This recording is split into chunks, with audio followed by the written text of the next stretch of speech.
안녕하세요, 연목구루입니다. 오늘 만나볼 차량은 소나타의 바로 끝판왕인데요, 2.5 터보 가솔린 차량입니다. 5종류의 다양한 엔진을 제공하는 다른 소나타와는 본질적으로 좀 다른 차량인데요, 그럼 과연 2.5 터보 가솔린 엔진은 어떤 즐거움을 주는지 지금부터 달려보겠습니다.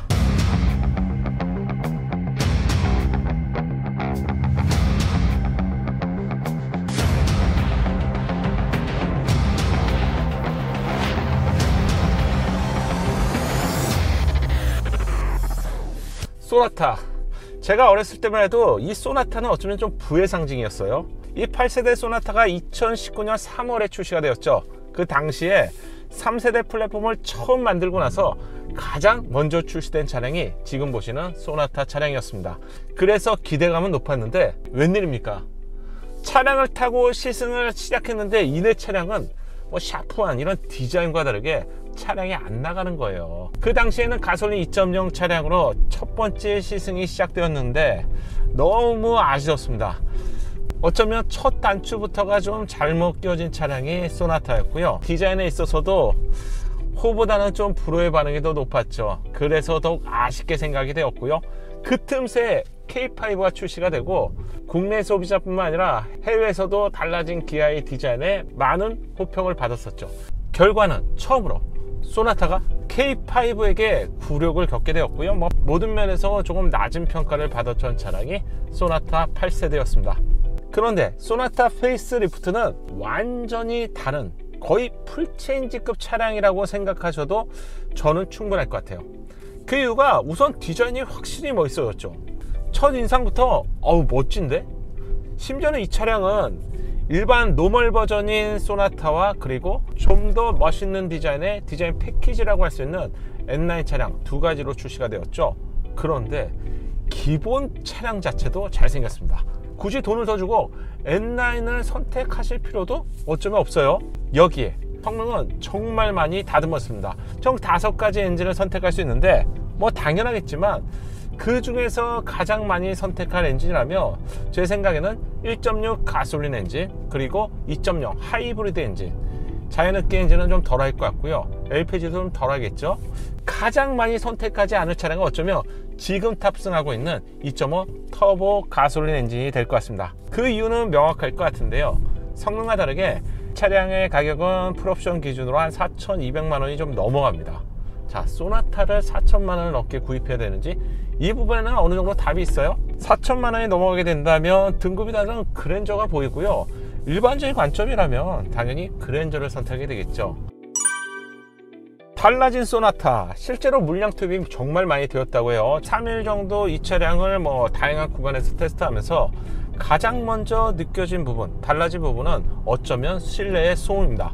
소음은요, 지금처럼 한 60km 정도의 속도로 달리는 구간, 고속도로에서 높은 속도로 달려봤는데 소음 차단이 좀 잘 안 되는 차량 같은 경우는 한 80km부터도 소음이 올라오죠. 근데 이 차량은 100km가 넘어가도 소음에 대해서는 충분히 만족할 수 있었습니다. MVH 같은 경우 수치적으로 계측기를 가지고 와서 측정하시는 분들도 있는데요, 계측기는 높이와 방향에 따라서도 좀 달라지기 때문에 체감되는 부분과는 좀 다른 경우가 많은데, 소나타 페이스리프트에서는 일단 이 머리 위쪽에 있는 루프 레일도 개선이 되었고요. 그리고 가장 중요한 부분이 창문 위쪽의 웨더 스트랩이죠. 이 고무 부분으로 많은 소음들이 넘어오게 되는데 이 웨더 스트랩 쪽에도 개선이 되었습니다. 뿐만 아니라 창문 쪽 앞쪽에 있는 전면 창문에 있는 이 부분과 그리고 사이드 미러 쪽에 소음 대책도 추가되었습니다. 개선이 되었는데 일반적인 페이스리프트에서는 단순 상품성 강화라고 할 수 있는데, 소나타 페이스리프트는 완전히 다른 디자인의 페이스를 갖췄고요. 그리고 실내에서도 그동안 불만 요소가 있었던 부분들을 대부분 잡았기 때문에 내가 이 차량이 소나타 페이스리프트야 이렇게 알아서 그렇죠, 전혀 다른 차량을 타는 것처럼 타면 탈수록 만족도는 더욱 높아졌습니다. 2.5 터보 가솔린에는 가속감과 주행 성능을 동시에 극대화한 기술들이 많이 들어가 있어요. N차량에 적용됐던 기술들이 대거로 적용되었는데요, 뒤에서 확 밀어주는 것 같은 N파워 시프트 기능과 함께 RPM을 보정해주는 기술이죠. 가속이 될 때 다운 시프트업을 왔다 갔다 하게 되는데, 다운을 하게 되면 RPM이 떨어져요. 이걸 보정시켜주는 기술이 바로 레브 매칭 기술인데요. 스포츠 플러스 모드를 제공하기 때문에 펀 드라이빙을 경험할 수 있습니다. 결론적으로 2.5 터보 가솔린은 성능에 대해서는 여러분께 뭐 굳이 설명하지 않을 정도로 정말 끝판왕 같은 성능을 제공한다. 좀 과장을 해서 좀 말씀드려 볼게요. G80 스포츠를 장기 시승했었죠. 그리고 시승을 알려드렸는데, 물론 뭐 고급감 그리고 어떤 묵직함에서는 당연히 전륜 베이스와 프리미엄 브랜드의 제네시스는 현격한 차이를 느낄 수 있습니다. 하지만 직발 아니면 순수한 가속 성능에 있어서는 2.5 터보와 1.5 터보인 제네시스와의 차이는 아주 체감될 정도로 큰 차이는 아닌 것 같아요. 그리고 많은 분들이 이 DCT에 대해서는 굉장히 부정적인 반응을 보입니다. 채널에서도 DCT 뭐 듀얼 클러치 트랜스미션 얘기만 나오면 다 난리가 납니다. 특히 대표적으로 표현되는 말들을 보면 좀 속았다는 느낌의 발언들인데요. 이거 제가 오해 좀 풀어 드릴게요. 지금까지 출시된 DCT는 두 가지 종류로 보시면 될 것 같은데, 중형급 아래까지는 7단 DCT 변속기가 제공되고요. 이 DCT 변속기는 건식 변속기입니다. 건식과 습식의 차이는 쉽게 이해 가시잖아요. 뭔가 뭐 액체가 들어가든 기름이 들어가든 오일이 들어가든 윤활유 작용을 하는 게 바로 습식 DCT고요. 그 반대가 건식 DCT입니다. 따라서 두 장의 클러치로 빠른 주행 감각을 보여주는 DCT에서 건식이라면 어쩔 수 없이 이 내구성이 좀 잘 유지하셔도 일반적인 경우라면 한 10만 정도의 플라이어 휠 같은 부품을 교체해야 되고요. 자동 변속기라면 부품을 교체하는 경험을 안 해보셨잖아요. 그런 분들이라면 내가 돈을 추가해서 변속기 부품을 교체해야 돼? 이런 좀 반감들이 아무래도 생기게 되겠죠. 반면 지금 타고 있는 2.5 터보에는 8단 습식 변속기가 적용되어 있는데요. 이건 쉽게 말씀드릴게요. 촉촉한 오일이 냉각 기능과 윤활 기능을 제공하기 때문에 자동 변속기에 준하는 내구성을 가지고 있습니다. 거기에 성능 끝내주죠. 고급 차량에서는 8단 기반의 습식 DCT가 적용되는 것이죠. 자, 이 정도면 됐죠. 따라서 여러분 8단 습식 변속기 정도라면 여러분이 익숙하신 자동 변속기와 큰 차이가 없다, 이렇게 생각하시면 될 것 같습니다. 자, 여기까지 들으셨다면 좀 고민이 되시죠.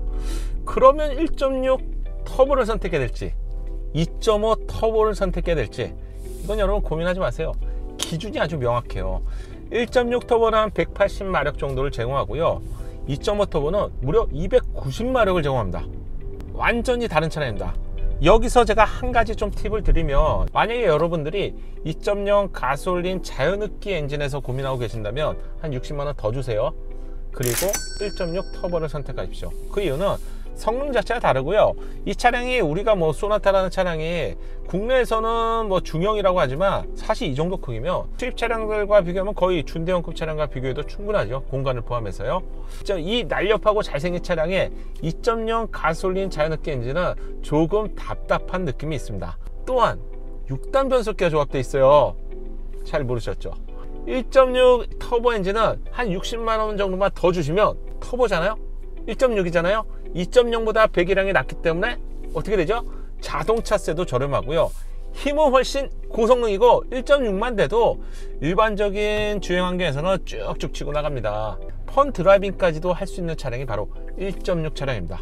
그리고 2.5는요, 이가 N 아니잖아요. 이렇게 말씀하시는 분들도 있겠지만 N에 준하는 기능들을 대부분 갖추고 있고요.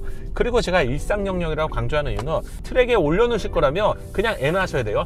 N9 정도만 되셔도요, 웬만한 고성능 차량과 비슷하기 때문에 그런 분들에게는 2.5 터보 가솔린 엔진이 좋은 선택이 될 수 있습니다. 자, 좀 달려볼까요? 소리가 들리셨나요? 이렇습니다. 한 번 더 달려볼게요.